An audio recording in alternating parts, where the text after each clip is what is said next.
உதயநிதிக்கு துணை முதலமைச்சர் பதவியா? அமைச்சர் துரைமுருகன் ரியாக்ஷன். வாங்க முழு தகவல் என்னன்னு சொல்லி பார்க்கலாம். உதயநிதி துணை முதலமைச்சர் ஆக்கப்படுவாரா என்ற கேள்விக்கு அமைச்சர் துரைமுருகன் பதிலளிக்காமல் எழுந்து சென்றார். அமைச்சர் உதயநிதி ஸ்டாலினுக்கு துணை முதல்வர் பதவி அளிக்க வேண்டும் என்று திமுக அமைச்சர்கள் நிர்வாகிகள் தொடர்ந்து கோரிக்கை வைத்து வருகின்றனர்.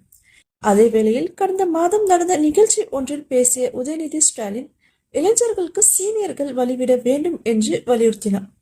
இந்த விவகாரம் திமுகவில் தொடர்ந்து பேசும் பொருளாக நிலவு வரும் சூழலில் காட்பாடியில் நடந்த நிகழ்ச்சியில் அமைச்சர் துரைமுருகனிடம் உதயநிதி துணை முதலமைச்சர் ஆக்கப்படுவாரா என்ற கேள்வி எழுப்பப்பட்டது.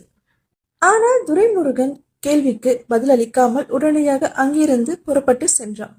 உதயநிதி குறித்து கேள்விக்கு அமைச்சர் துரைமுருகன் பதில் அளிக்காதது முக்கியத்துவம் வாய்ந்ததாக பார்க்கப்படுகிறது.